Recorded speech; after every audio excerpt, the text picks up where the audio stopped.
In the grand palaces of the galaxy, power is everything. Armies are commanded, worlds are conquered, and destinies are decided by the cold, hard logic of kings and queens. But what if the greatest power in the universe isn't a crown, or a starship, or a weapon? What if the key to calming the most terrifying force in the galaxy was not a show of strength, but a simple act of kindness from the most insignificant man in the palace? This is the story of a janitor, two impossible children, and a lullaby that changed an empire.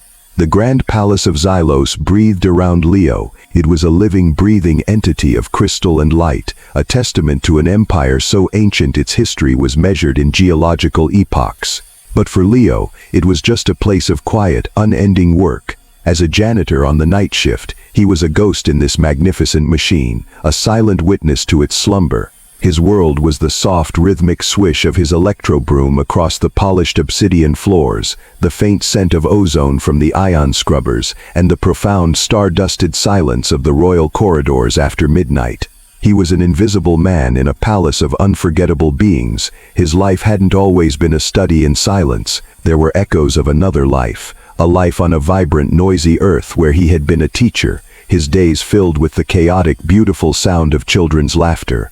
But a quiet, personal tragedy had shattered that world, leaving behind a profound emptiness that he had sought to fill with the vast, uncaring emptiness of space. He had come to the Imperial palace seeking not promotion or wealth, but anonymity.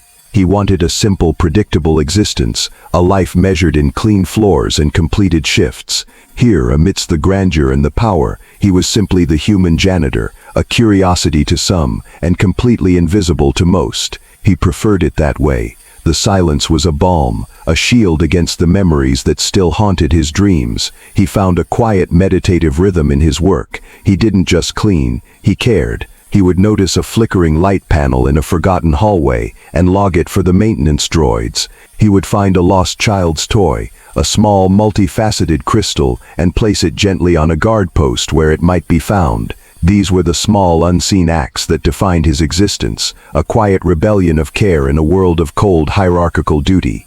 He knew his place. He was the lowest-ranking sentient being in the entire palace, a fact that brought him a strange sense of freedom. No one expected anything of him beyond a clean floor. Tonight, as he guided his broom down the long, echoing sweep of the Hall of Ancestors, the silence felt different. It was heavier, charged with a tension that seemed to seep from the very walls. The palace was on edge. He knew the reason, of course. Everyone knew. It was the matter of the royal twins. He had never seen them, but he had heard the whispers, the fearful, hushed conversations between the royal guards and the serving staff. He knew another nanny, a highly decorated telepath from a prestigious off-world academy, had fled the palace in terror just that morning. She was the seventh in as many months. The whispers painted a picture of two beautiful, terrifying, and utterly impossible children. And tonight, as he moved closer to the sealed, ornate doors of the royal nursery, he wondered what kind of sorrow could be so powerful that it could break the minds of the galaxy's best caregivers.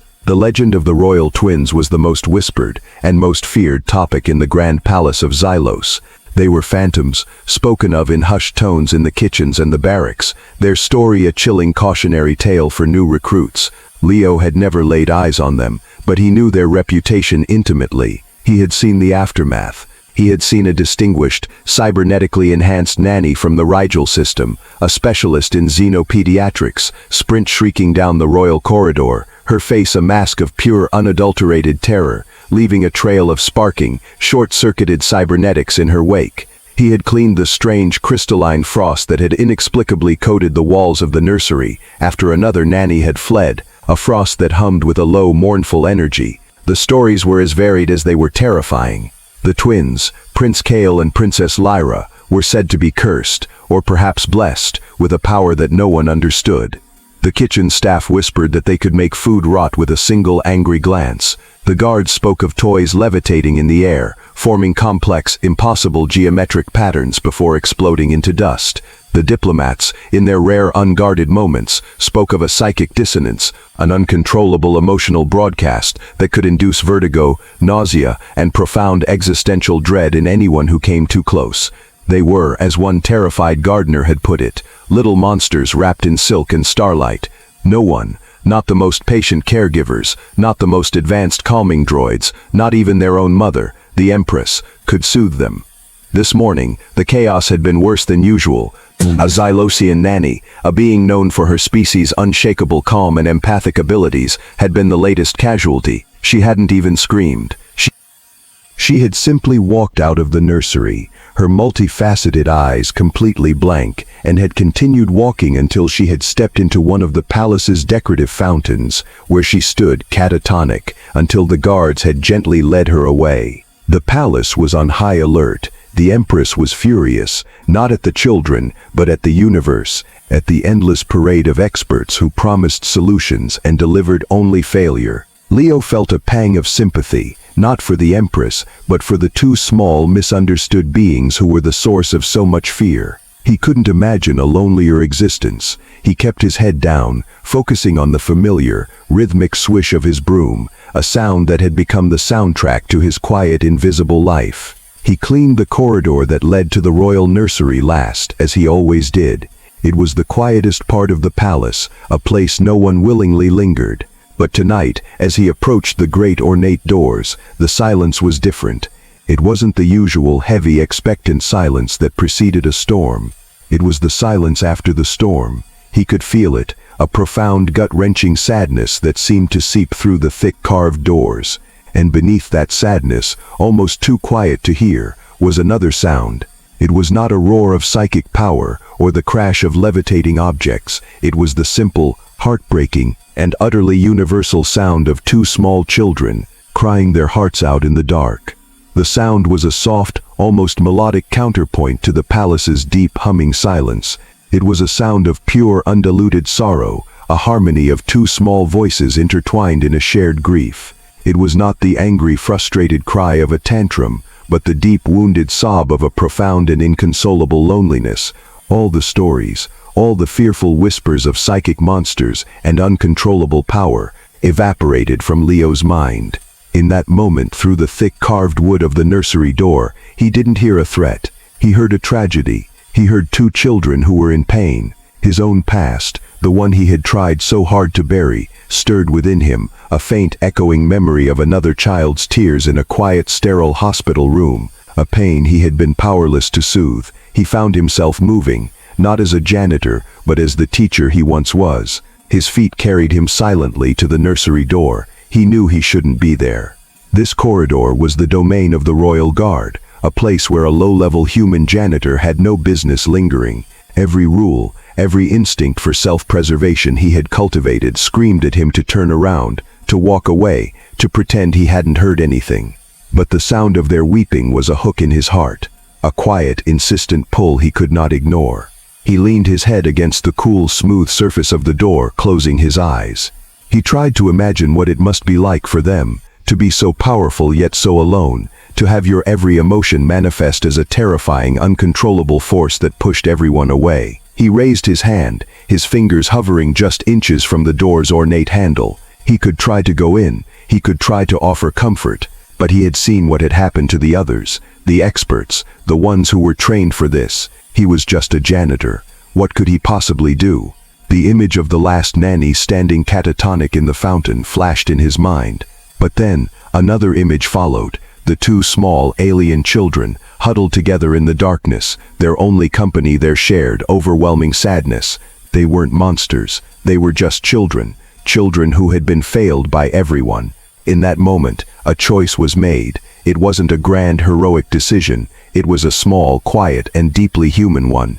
He wouldn't run. He wouldn't interfere directly, but he wouldn't do nothing. He remembered something from his past, a simple tool he had used to calm a classroom of frightened children during a thunderstorm on Earth. A tool that had nothing to do with psychic abilities or advanced technology. It was just a simple human secret. He looked up and down the empty, silent corridor. No one was watching. No one ever was. He slowly, quietly, lowered himself to the floor, his back resting against the cold, unyielding wood of the nursery door. He was a universe away from them, separated by a barrier of wood and royal protocol, but he was there, and for the first time in a very long time, he felt like he was exactly where he needed to be. The night was a vast, silent ocean, and Leo sat at its shore, a lone, still figure in the grand, empty corridor. He didn't try to open the door. He didn't speak. He simply sat, his back a warm, solid presence against the cold, ornate wood. Inside, the soft, heartbroken sobs continued, a mournful, rhythmic pulse of sorrow. Leo reached into the inner pocket of his worn janitor's tunic, his fingers closing around a small, smooth, metallic object. It was an old tarnished harmonica, a relic from his past life, a simple instrument he hadn't played in years. He had kept it, not as a source of joy, but as a tangible link to a time before the silence had taken over his world. He brought the harmonica to his lips, the cool metal a familiar, forgotten comfort. He hesitated for a moment, the silence of the palace pressing in on him. This was a foolish, reckless act. If he was discovered, he would be dismissed without a second thought. But then he heard a particularly sharp, piercing cry from within the nursery, a sound of pure, undiluted pain, and his hesitation vanished. He took a soft, slow breath and began to play. The melody that emerged was not complex or masterful. It was a simple, ancient human lullaby, a tune his own grandmother used to hum to him on stormy nights. The notes were soft, gentle, and filled with a profound, quiet melancholy. They were notes of comfort, of reassurance, of a shared, unspoken understanding that the night was dark but that dawn would eventually come. Inside the nursery, the chaotic, swirling energies that had been lashing out at the walls began to subside. The two small royal children, huddled together on a large silken bed, slowly stopped crying. Their large, luminous eyes, which had been squeezed shut in an agony of emotion, slowly opened. They looked around the room, then at each other, their small, pointed ears twitching at the strange new sound that was seeping through the door. It was unlike anything they had ever heard. It wasn't the sterile, calculated calming frequencies the droids used, nor was it the invasive, probing telepathy of the nannies. This was something else. It was warm, it was gentle, and it was sad. But it was a sadness that didn't hurt. It was a sadness that seemed to understand their own. Leo continued to play, his eyes closed, pouring all of his own forgotten grief, his own deep loneliness, into the simple, haunting melody. He wasn't trying to control them. He wasn't trying to fix them. He was simply sharing his own quiet sorrow, offering it up as a silent gesture of solidarity. He was saying, without words, "I know what it feels like to be alone in the dark." Outside, the music echoed softly in the vast empty corridor, a single fragile thread of human empathy in a world of alien grandeur. Inside, the two most powerful and most feared children in the galaxy lay in a profound listening silence, their own psychic storm finally, miraculously stilled. Leo played until his own breath grew tired, until the final soft note faded into the palace's ever-present hum. The crying had stopped. For the first time that night, the nursery was completely silent. The silence that followed was different from the one before. It wasn't the heavy, suffocating silence of despair, but a calm, peaceful quiet, like the air after a long-awaited rain. Leo remained seated for a few moments, the harmonica still warm in his hands, listening. He heard nothing. No crying, no crashing, no psychic hum of distress. He had done all he could. With a quiet sigh, he pushed himself to his feet, tucked the harmonica back into his pocket, and continued his cleaning route, the soft swish of his broom the only sound in the now tranquil corridor. He didn't know if he had truly helped, or if it had just been a coincidence, but he felt a small, unfamiliar warmth in his chest, a flicker of the purpose he thought he had lost forever. This became his new, secret ritual. Every night, after completing his other duties, Leo would make his way to the royal corridor. He would listen at the nursery door. If he heard the telltale signs of distress, the soft sobs, the low hum of agitated psychic energy, he would sit down, his back against the door, and play. Sometimes he played the harmonica. Other nights, when he felt the sorrow was deeper, he would hum a low, simple lullaby, his voice a quiet bass rumble that was more a vibration than a sound. He never tried to enter, he never spoke a word, he simply offered his quiet musical presence, a silent guardian against their nightly storms of grief. And every time, without fail, the crying would stop, and a profound, peaceful silence would fall over the nursery. He was their ghost, their unseen, unknown comforter. The days turned into weeks, and the change in the royal nursery did not go unnoticed. The palace staff whispered in confusion. The psychic storms that had once been a nightly terror had ceased. The royal twins were still reclusive, still unapproachable, but the destructive, violent outbursts had vanished. The nannies who had been on standby were dismissed, no longer needed. The royal counselors attributed the change to a natural maturation of the twins' psychic abilities, a self-correction that their advanced species was capable of. They filed reports, closed the case, and moved on to other, more pressing matters of state. No one thought to question the quiet, human janitor who now spent a little extra time cleaning the corridor outside the nursery each night. But one person did notice. One person, who had access to every security feed, every sensor log in the entire palace, saw what no one else did. Empress Seraphina, the ruler of the Xylos Empire, a woman whose public image was one of cold, untouchable authority, spent her lonely nights doing what she could no longer do in person, watching over her children. She had tried everything. She had hired the best minds in the galaxy, spent fortunes on calming technologies, and had faced nothing but failure. Her heart ached with a mixture of love, fear, and a profound sense of helplessness. And then, she saw him. On the security logs, she saw the simple, human janitor. She saw him sit, night after night. She saw him play his strange, primitive instrument. And she saw, on the internal atmospheric and psionic sensors, the immediate, miraculous calming effect his simple melodies had on her children. She watched, her own heart a whirlwind of disbelief, confusion, and a tiny, fragile flicker of something she hadn't felt in years. Hope. Empress Seraphina was a creature of logic and power. Her entire life had been a series of calculated decisions, strategic alliances, and the cold, hard execution of imperial will. She did not believe in miracles. She believed in data, and the data she was seeing was an impossibility, a paradox that defied every known law of xenopsychology. The galaxy's most renowned telepaths, armed with technology that could soothe the minds of leviathans, had fled in terror from her children. Yet, a low-tier non-telepathic janitor from a primitive, newly contacted species was achieving a state of perfect calm with nothing more than a series of harmonized atmospheric vibrations produced by a simple metal reed. It made no sense. It was an anomaly, a variable that her vast intellect could not compute. For 3 nights she did nothing but watch. She replayed the security logs, cross-referencing the audio from the corridor with the psionic and atmospheric readings from inside the nursery. The correlation was undeniable.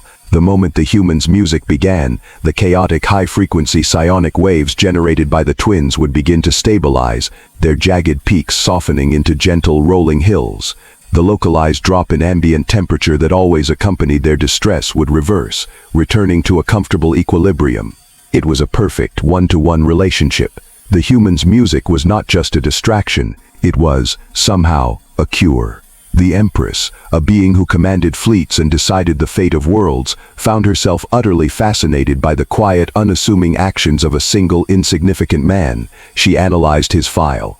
Leo, designation Janitor Class 3, a refugee from a planetary tragedy on Earth, former educator, no criminal record, no political affiliation. His psychological profile was unremarkable. He was by all galactic standards a background character, a ghost in the grand machine of her palace.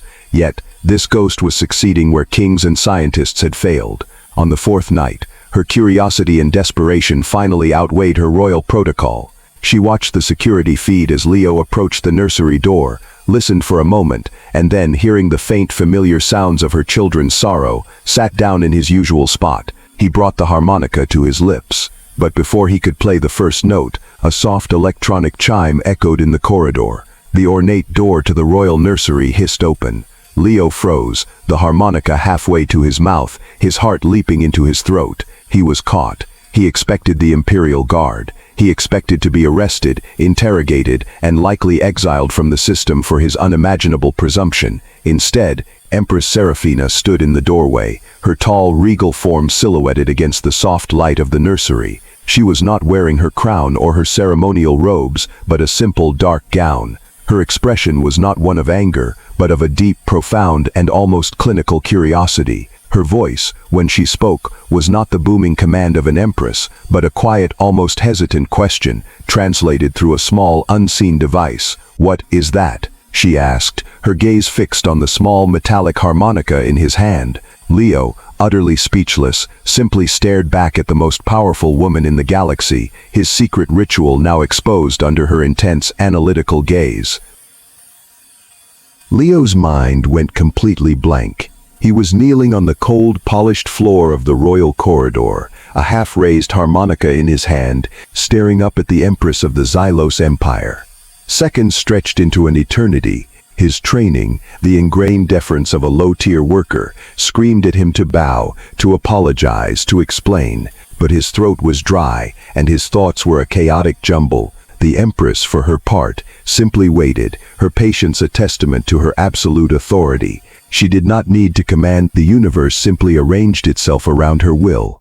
Finally, Leo found his voice, a dry, cracking whisper. "It's a harmonica, Your Majesty." The name meant nothing to her, of course. He lowered it slowly, holding it out in his palm as if it were a strange alien artifact. "And its function?" Serafina asked, her gaze never leaving the small metal object. "It makes music," Leo stammered, feeling the absurdity of the conversation. "A sound. I heard the children crying. On my world sometimes a soft sound can help." The Empress considered this, her head tilting slightly. "We have employed the galaxy's finest sonic therapists. Their modulated frequencies are designed to induce a state of calm in any known sentient mind. They failed." Her statement was not an accusation, but a simple, cold statement of fact. It was then that one of the twins, a small, slender form with large luminous eyes, appeared in the doorway behind the Empress. The child did not look at its mother, but stared directly at Leo and then at the harmonica in his hand. A soft, questioning trill, a sound like tiny crystalline bells, emanated from the child. Leo, acting on an instinct he didn't understand, slowly brought the harmonica back to his lips and played a single soft, sustained note. The child's tense posture immediately softened. The Empress watched this silent, bizarre exchange, her analytical mind processing the new data. "You have done this before," she stated. It was not a question. Leo swallowed hard. "Yes, Your Majesty." For a few weeks, they seemed sad. A long, heavy silence fell between them. Leo braced himself for the inevitable. He had interfered. He had crossed a line that no one in his position had any right to cross. He had treated the royal heirs, the most powerful and feared beings in the palace, as if they were nothing more than lonely, unhappy children. He had committed a crime of empathy. "The Royal Council has advised me to place them in psychic stasis until their abilities can be controlled," the Empress said, her voice a flat, emotionless monotone. "They believe the children are a danger to themselves and to the court." Leo's heart sank. Psychic stasis. It was a cold, clinical term for a living death. "They're not a danger," he heard himself say, the words tumbling out before he could stop them. "They're just lonely." The Empress's gaze finally shifted from the harmonica to his face, her expression unreadable. "Show me," she said, her voice no longer a question, but a quiet, absolute command. "Do what you do." The Empress's command hung in the air, a quiet, unshakable decree. It was not a request, it was a challenge, a test. The entire weight of his future, and perhaps the future of the two small children, rested on this single impossible moment. Leo's hands trembled slightly as he looked from the Empress's cold, analytical gaze to the small, hopeful face of the child in the doorway. He was just a janitor, a former teacher who had fled his own grief. What could he possibly offer that the galaxy's finest minds could not? He took a deep, shuddering breath, the sterile, recycled air of the palace feeling thin in his lungs, and then he simply let go. He let go of his fear, of his sense of inadequacy, of the crushing weight of royal protocol. He thought only of the sound of their weeping, of the profound shared loneliness that had first drawn him to this door. He did not stand. He did not bow. He remained on the floor, a simple, humble figure, and brought the harmonica to his lips. He closed his eyes and began to play. He played the same simple, ancient human lullaby, the melody that was soaked in the quiet grief of his own past. The notes were not perfect. They were soft, breathy, and imbued with a profound, quiet sadness. It was the sound of a heart that had been broken, and had over years of silence, slowly, imperfectly, begun to heal. He wasn't performing for the Empress. He was communicating in the only language he had left, a language of pure, unadulterated emotion. The effect was instantaneous and profound. The child in the doorway, who had been standing stiffly, relaxed completely, a soft purring sound emanating from its chest. Then the second twin appeared, drawn from the shadows of the nursery by the gentle, melancholic melody. Together they slowly, cautiously walked out into the corridor. They did not go to their mother. They came to Leo, with a reverence that was almost heartbreaking to witness. The two most feared beings in the palace sat down on the floor in front of the human janitor, their large luminous eyes fixed on him, their bodies swaying gently in time with the music. A soft blue, calming light began to emanate from their skin, not the chaotic, uncontrolled energy of before, but a gentle, rhythmic, peaceful glow. Empress Seraphina stood in the doorway, a silent, frozen statue, her mind struggling to process the scene before her. Her children, who had never allowed anyone within 10 feet of them without unleashing a psychic storm, were now sitting peacefully at the feet of a janitor, captivated by the sounds of a primitive metal toy. She saw no fear in them, she saw no anger, she saw only a profound sense of peace, of connection. For the first time she was seeing her children not as a problem to be solved, but simply as children. Leo finished the melody, the final note hanging in the air for a long moment before fading into the palace's hum. The twins did not move, they simply watched him, their expressions calm and trusting. The Empress finally found her voice, a choked, barely audible whisper. "How? They weren't looking for a master," he said softly. "They were just looking for a friend." Leo's simple, honest words hung in the air, a profound truth that cut through a lifetime of royal protocol and cold clinical analysis. They were just looking for a friend. The Empress stared at him, then at her children, who were still sitting peacefully at his feet, their luminous eyes filled with a quiet, trusting adoration. For the first time, Seraphina saw the situation not through the lens of a ruler or a strategist, but through the forgotten, aching heart of a mother.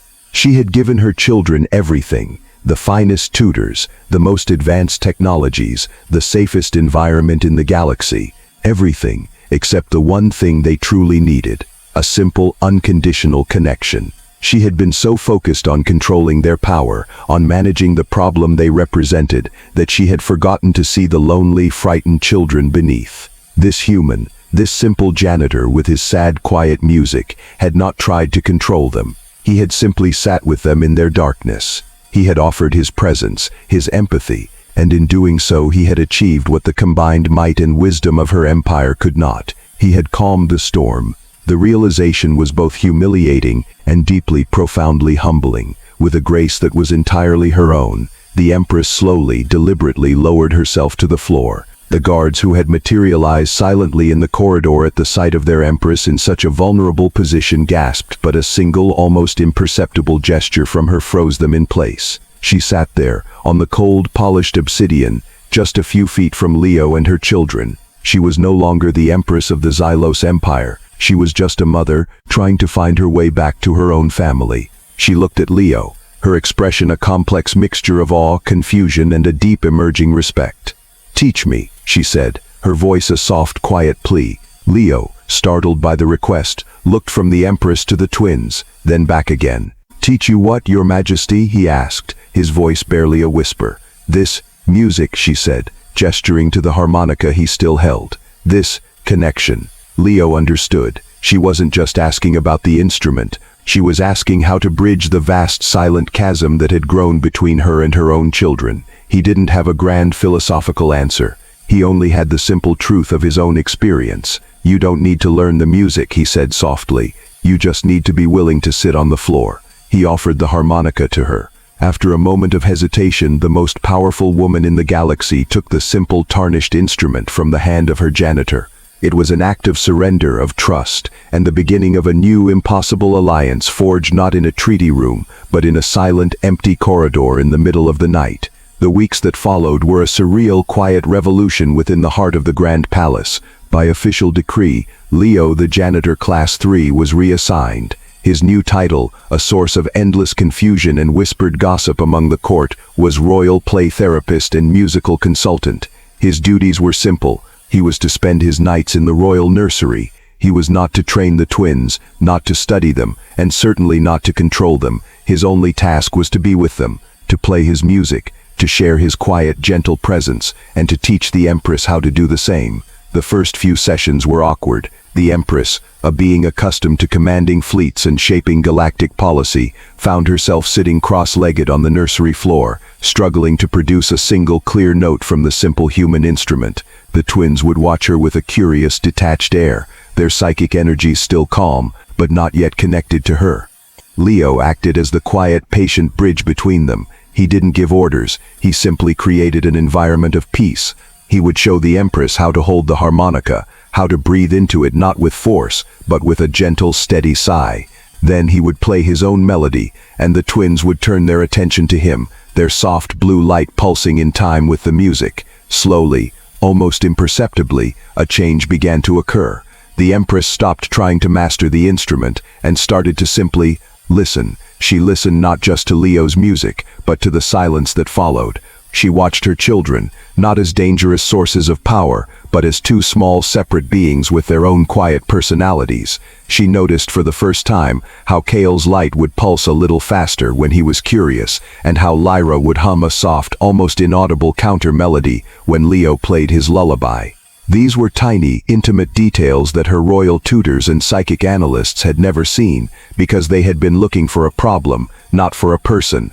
Leo's greatest contribution was not his music, but his simple human perspective. He introduced them to the concept of play. He brought in simple tactile toys from Earth, smooth wooden blocks, soft fabric dolls, finger paints. The twins, who had only ever been given complex educational data crystals, were initially baffled.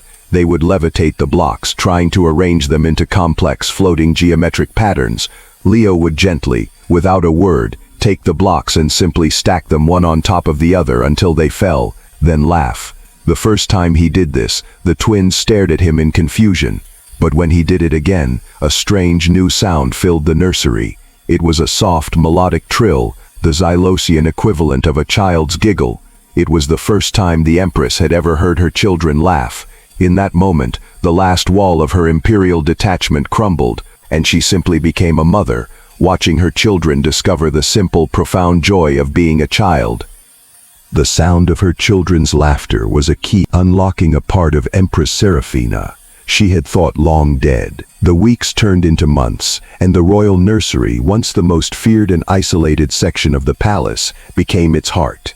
The whispers of the court staff changed from fearful gossip to bewildered admiration. Stories circulated of the strange, quiet human who had tamed the little monsters, not with force or technology, but with simple games and sad, gentle music. The nursery was no longer a prison of psychic chaos. It was a sanctuary of peace, a place filled with the soft notes of a harmonica, the quiet stacking of wooden blocks, and the new wondrous sound of children's laughter. Leo's influence extended beyond the nursery walls. He had, without ever intending to, become the Empress's most trusted and most unconventional advisor. She would often seek him out in the quiet hours of the night, not in the grand throne room, but in the simple, calm space of the nursery. She would ask him questions, not about galactic policy or military strategy, but about human concepts that her vast logical mind struggled to grasp. Concepts like play, forgiveness, and unconditional love. He would explain them in his simple, honest way, often using stories from his past as a teacher on Earth. He was no longer just the janitor. He had become her window into the strange, illogical, and beautiful soul of humanity. He taught her that the twin psychic outbursts were not a flaw to be corrected, but a language to be understood. Their power was directly tied to their emotions. When they felt safe and loved, they could create beautiful, harmless displays of light and sound. When they felt threatened or lonely, their fear would lash out, warping the space around them. The solution was not to suppress the power, but to heal the emotion. It was a simple, profoundly human perspective that had been completely overlooked by the galaxy's finest experts. The Empress, a being of immense intellect, absorbed these lessons with a fierce newfound dedication. She was not just learning how to manage her children, she was learning how to be a mother. One evening, as Leo watched the twins use their abilities to create a slow, swirling galaxy of glowing lights in the middle of the room, Seraphina sat beside him. "The Royal Council is pleased," she said, her voice a soft murmur. "They believe I have finally found a solution to the problem of the heirs." Leo looked at the laughing, playing children, then back at the Empress. "They still don't understand, do they?" he asked quietly. "They were never a problem to be solved. A faint, sad smile touched the Empress's lips. "No," she admitted, "they were not. I was." In that moment of shared, honest vulnerability, the last barrier between the janitor and the Empress dissolved. They were simply two parents, two friends, watching their children play, their quiet bond a silent testament to the strange and wonderful ways the universe could bring two lonely souls together. The transformation of the royal nursery and the Empress herself did not go unnoticed by the wider palace. What had once been a source of fear and instability was now a beacon of a strange, quiet harmony. The change was so profound, so inexplicable by conventional Xylosian logic, that it began to attract attention. Dignitaries and counselors, who had once avoided the royal corridor, now found excuses to walk past, hoping to catch a glimpse of the impossible, the cursed twins playing peacefully, their powers no longer a weapon of chaos but a tool of gentle creative expression. At the center of this miracle was always the same, unassuming figure, the human janitor, Leo, sitting quietly on the floor, either humming a simple tune or helping to stack colored blocks. He had become a legend in his own right, a figure of myth and whispered speculation. Some believed he was a powerful psychic in disguise, a secret agent from the human homeworld. Others whispered that he was an ancient, forgotten mystic, his simple janitor's uniform a clever ruse. No one could accept the simple, unbelievable truth that he was just a kind, lonely man who had offered his friendship to two lonely children. The Empress, however, knew the truth, and she saw in it not just a solution to her personal problem, but an opportunity, a powerful new tool in her diplomatic arsenal. One evening after the twins were asleep, she summoned Leo not to the nursery, but to the Imperial strategy room, a vast circular chamber dominated by a colossal holographic map of the galaxy. "Leo," she began, her tone shifting from the soft, maternal one he had grown used to, back to the crisp, commanding voice of an empress. "I require your unique perspective on a matter of galactic importance." She gestured to the map, where two vast swathes of territory, one colored a hostile red, the other a cool, calculating blue, were locked in a centuries-old border dispute. "The Cathar hegemony and the Valtari Republic," she stated. "Their forever war threatens to destabilize this entire sector. We have tried everything. Sanctions, treaties, third-party negotiations. Nothing works. They are locked in a cycle of hatred and retribution." Leo looked at the map, then back at her, his expression one of complete confusion. "Your Majesty, what could I possibly know about this? I'm a janitor, not a diplomat." The Empress smiled, a rare and beautiful sight. "Precisely," she said. "You do not think like a diplomat. You think like a human. You see the person, not the position. You hear the sadness, not the threat." She focused the map on a specific contested moon, a barren rock that was, for some ancient, forgotten reason, sacred to both sides. "They are about to engage in another pointless, bloody battle over this piece of rock," she said, her voice laced with weariness. "I want you to go there." Leo stared at her, speechless.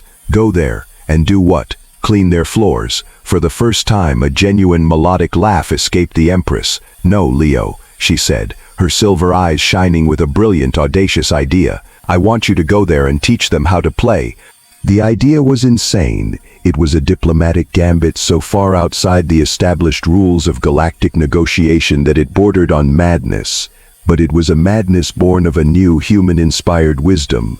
Empress Seraphina, leveraging her immense authority, brokered a temporary, fragile ceasefire. She proposed a cultural exchange on the contested moon, a final desperate attempt at peace before the inevitable slaughter. The Cathar and Valtari commanders, both intrigued and insulted by the bizarre proposal, reluctantly agreed, each suspecting a trap within a trap.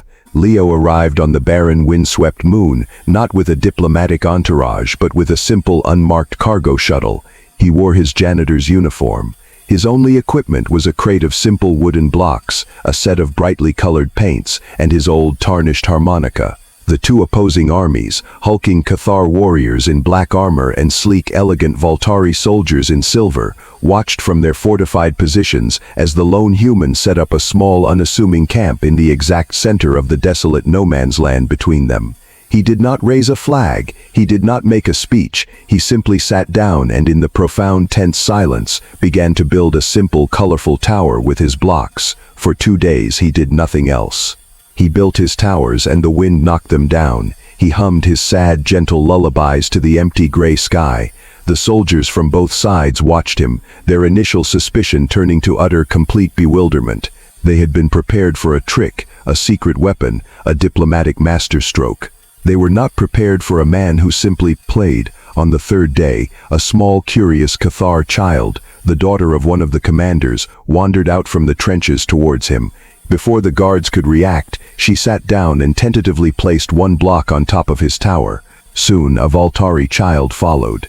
By the end of the week, the no man's land was no longer a battlefield. It was a playground. Dozens of children from both sides, whose lives had been defined by hatred and fear, were now laughing together, building colorful towers and listening to the strange, sad music of the human janitor. Their parents, the hardened soldiers, watched from the edges, their weapons lowered, their faces a mixture of confusion, disbelief, and a dawning forgotten sense of shared humanity. Empress Serafina, watching the entire scene on a secure feed from her flagship, knew she had won. Leo never became a king or a diplomat. When the peace treaty was finally signed, a treaty brokered not on threats but on the shared laughter of children, he returned to the palace. The Empress created a new permanent position for him, guardian and educator of the royal heirs. His job was not to rule, but to teach the most powerful children in the galaxy, the simple, profound, and universe-altering lessons of human empathy.